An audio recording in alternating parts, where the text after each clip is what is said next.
Social মিডিয়ার কল্যাণে আপনি জানেন আর্জেন্টিনা ফিলিস্তিন বিরোধী, তার থেকেও বড় কথা ওরা নাকি ইসরায়েলের বন্ধু প্রতিম। কিন্তু আসল সত্যটা বারবার গোপন করা হয়েছে। দেশটির সরকার আর জনগণ এই পয়েন্ট হেঁটেছে দুই দিকে। রাষ্ট্র আর্জেন্টিনা যে পক্ষেরই হোক না কেন, আলবিসেলিস্তারা ফিলিস্তিনেরই পক্ষে। আর্জেন্টিনা ফিলিস্তিন কিংবা ইসরায়েল ইস্যুটা বুঝতে হলে যেতে হবে গোড়ায়। যে আর্জেন্টিনার সরকার এখন ইসরায়েল ঘেঁষা, সেই দেশটিই 1982 সালে ফিলিস্তিনের সাথে কূটনৈতিক সম্পর্ক গড়ে তোলে। এমনকি 2010 সালের 6 ডিসেম্বর বুয়েনোস আইরেস থেকে ফিলিস্তিনকে একটি স্বাধীন রাষ্ট্র বলেও ঘোষণা দেওয়া হয়। সেখানে দুই দেশের মধ্যে চলমান সংঘাতের একটা সমাধানও চাওয়া হয়েছিল। 16 বছর পর কি এমন হলো যে আর্জেন্টিনার সমর্থকদের একটা অংশের সাথে সরকার ও ইসরায়েলপন্থী হয়ে গেছে? 2023 সালে আর্জেন্টিনার প্রেসিডেন্ট নির্বাচিত হন হাভিয়ের মিলেই। এরপর কূটনৈতিক সম্পর্ক গড়ে তোলেন ইসরায়েলের সাথে।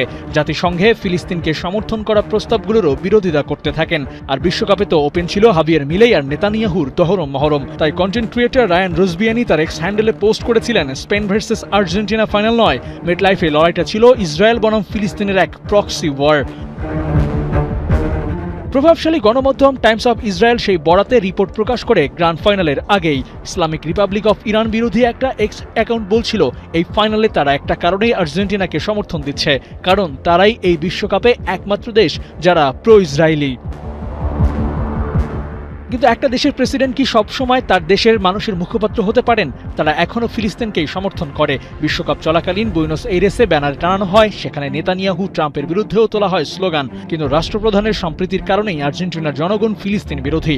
বিশ্বকাপে তো বলাই হয়েছিল ইসরায়েল না খেললেও আর্জেন্টিনা ওদের হয়েই প্রতিনিধিত্ব করছে।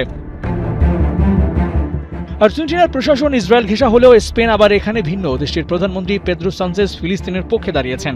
দেশটির জনগণও বিভিন্ন সময় ইসরায়েলের বিরুদ্ধে আর ফিলিস্তিনের পক্ষে কথা বলেছে। লা লিগা চ্যাম্পিয়ন হয়ে সেলিব্রেট করার সময় ছাদ খোলা বাসের উপরেই লামিন ইয়ামালকে ফিলিস্তিনের পতাকা ওড়াতে দেখা যায়। তা দেখে সানচেজ মন্তব্য করেছিলেন, ছেলেটাকে ভালোবাসার আরেকটা কারণও পাওয়া গেল।